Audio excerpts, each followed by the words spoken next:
ज़बूर number 1। हकीकी मुबारक हाली।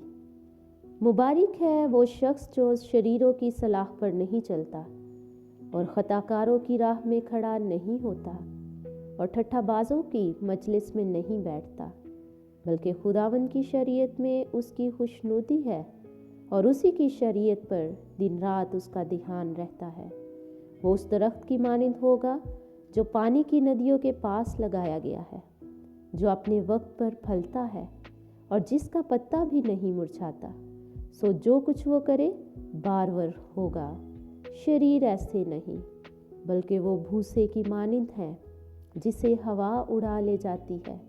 इसलिए शरीर अदालत में कायम ना रहेंगे, ना खताकार सादिकों की जमात में, क्योंकि खुदावंद सादिकों की राह जानता है, पर शरीरों की राह नाबूद हो जाएगी। पाक कलाम का पढ़ा और सुना जाना हम सबके लिए बाइस बरकत हो। खुदावंद का शुक्र हो। ज़बूर नंबर 1 लफ्ज़ मुबारक के साथ शुरू होता है। लफ्ज़ मुबारक एक खुशहाल और ख़ूबसूरत सूरत हाल को बयान करता है। कई दफ़ा हम किसी मुबारक हाली को दुनवी चीज़ों के साथ मिला देते हैं, अगरचे इसमें जिस्मानी बरकत और दुनवी चीज़ें शामिल हो सकती हैं, लेकिन याद रखें कि बरकत सिर्फ मालो दौलत और जिस्मानी और दुनवी चीज़ों की मौजूदगी का नाम नहीं है, बल्कि मुबारक वो शख्स है जो शादमान और मुतमईन होता है। उसकी ज़िंदगी भरपूर और बामकसद होती है। ऐसे शख्स के दिल में कसरत की शादमानी होती है और ये खुशी और खुर्मी उसके दिल और जान से एक धारे की मानिंद बहती नज़र आती है। मुबारक शख्स के ताल्लुक से 5 चीज़ें बयान की गई हैं। नंबर 1, मुबारक शख्स वो है जो शरीरों की सलाह पर नहीं चलता। नंबर 2, मुबारक शख्स वो है जो खताकारों की राह में खड़ा नहीं होता।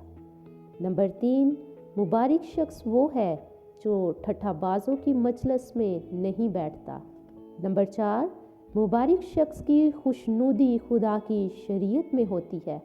और नंबर 5, मुबारक शख्स दिन रात खुदा की शरीयत पर तवज्जो और ध्यान रखता है। आज हम अपनी ज़िंदगियों पर गौर करें। अगर हम चाहते हैं कि हम शादमान और मुतमईन हों, तो हमें शरीरों की सलाह पर नहीं चलना, हताकारों की राह में खड़ा नहीं होना, ठट्ठाबाजों की मजलिस में नहीं बैठना, बल्कि खुदावंद की शरीयत में खुशनुदी रखें और उसी की शरीयत पर दिन रात ध्यान रखें।